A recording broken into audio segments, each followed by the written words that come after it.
Assalamualaikum warahmatullahi wabarakatuh. Hai sahabat Arasyid, ini adalah kesempatan pertama channel ini akan membahas satu topik. Topik yang akan kita bahas pada kesempatan kali ini adalah etika seorang muslim.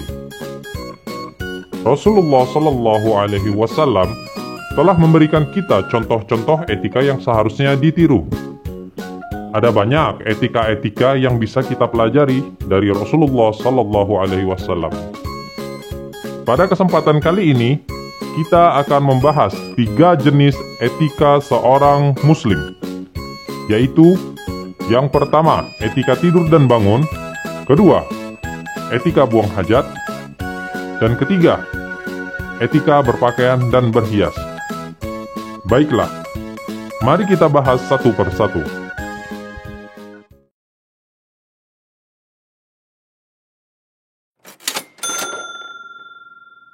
Etika tidur dan bangun tidur. Ada beberapa hal yang harus kita perhatikan ketika kita akan tidur dan setelah bangun tidur. Yang pertama, berintrospeksi diri atau bermuhasabah sesaat sebelum tidur. Sangat dianjurkan sekali bagi setiap muslim untuk bermuhasabah atau berintrospeksi diri sesaat sebelum tidur, mengevaluasi segala perbuatan yang telah ia lakukan di siang hari. Lalu, jika ia dapatkan perbuatannya baik, maka hendaknya memuji kepada Allah Subhanahu wa Ta'ala, dan jika sebaliknya, maka hendaknya segera memohon ampunannya, kembali dan bertobat kepadanya. Etika selanjutnya yaitu tidur dini. Rasulullah Shallallahu Alaihi Wasallam pun ketika beliau tidur selalu pada awal malam dan bangun pada penghujung malam. Selanjutnya disunatkan berwudu sebelum tidur dan berbaring miring sebelah kanan. Lalu disunatkan mengibaskan spray 3 kali sebelum berbaring. Lalu menutup pintu, jendela, dan memadamkan api atau lampu sebelum tidur. Selanjutnya membaca ayat kursi, 2 ayat terakhir dari surah Al-Baqarah, membaca surah Al-Ikhlas, Al-Falaq, dan An-Nas. Membaca doa-doa dan berzikir. Dan ketika bangun tidur, membaca doa bangun tidur.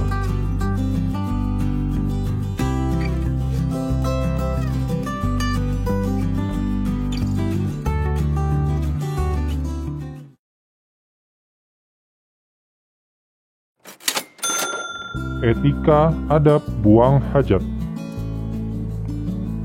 Kita perlu memperhatikan adab-adab ketika buang hajat, yaitu segera membuang hajat. Apabila kita merasa akan buang air, maka hendaknya bersegera melakukannya, karena hal tersebut berguna untuk kesehatan jasmani kita. Selanjutnya, ketika kita akan buang hajat, maka menjauhlah dari pandangan manusia. Lalu, menghindari 3 tempat terlarang, seperti saluran air, jalan-jalan manusia, dan tempat berteduh manusia.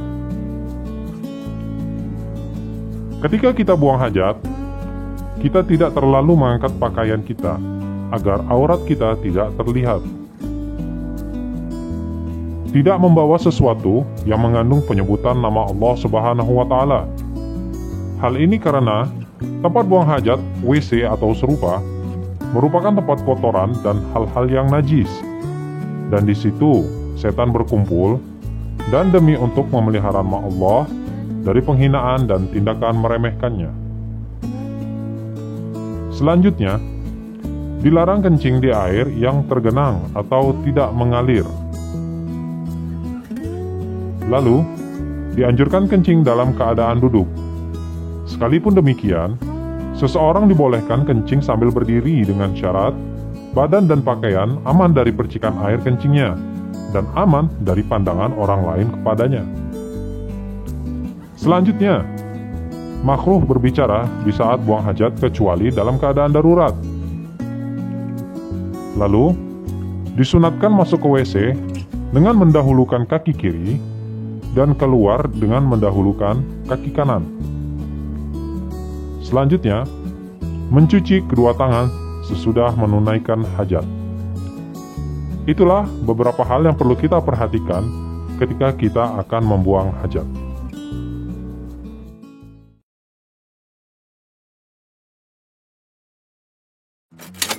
Etika berpakaian dan berhias.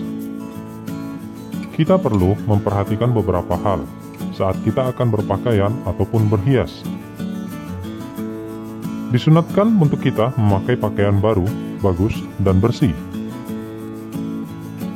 Pakaian harus menutup aurat, yaitu longgar tidak membentuk lekuk tubuh dan tebal, serta tidak memperlihatkan apa yang ada di baliknya. Pakaian laki-laki tidak boleh menyerupai pakaian perempuan, atau sebaliknya. Pakaian tidak merupakan pakaian show untuk ketenaran. Laki-laki tidak boleh memakai emas dan kain sutra kecuali dalam keadaan terpaksa. Pakaian laki-laki tidak boleh panjang melebihi kedua mata kaki. Adapun perempuan, maka seharusnya pakaian menutup seluruh badannya termasuk kedua kakinya. Disunatkan mendahulukan bagian yang kanan di dalam berpakaian atau lainnya.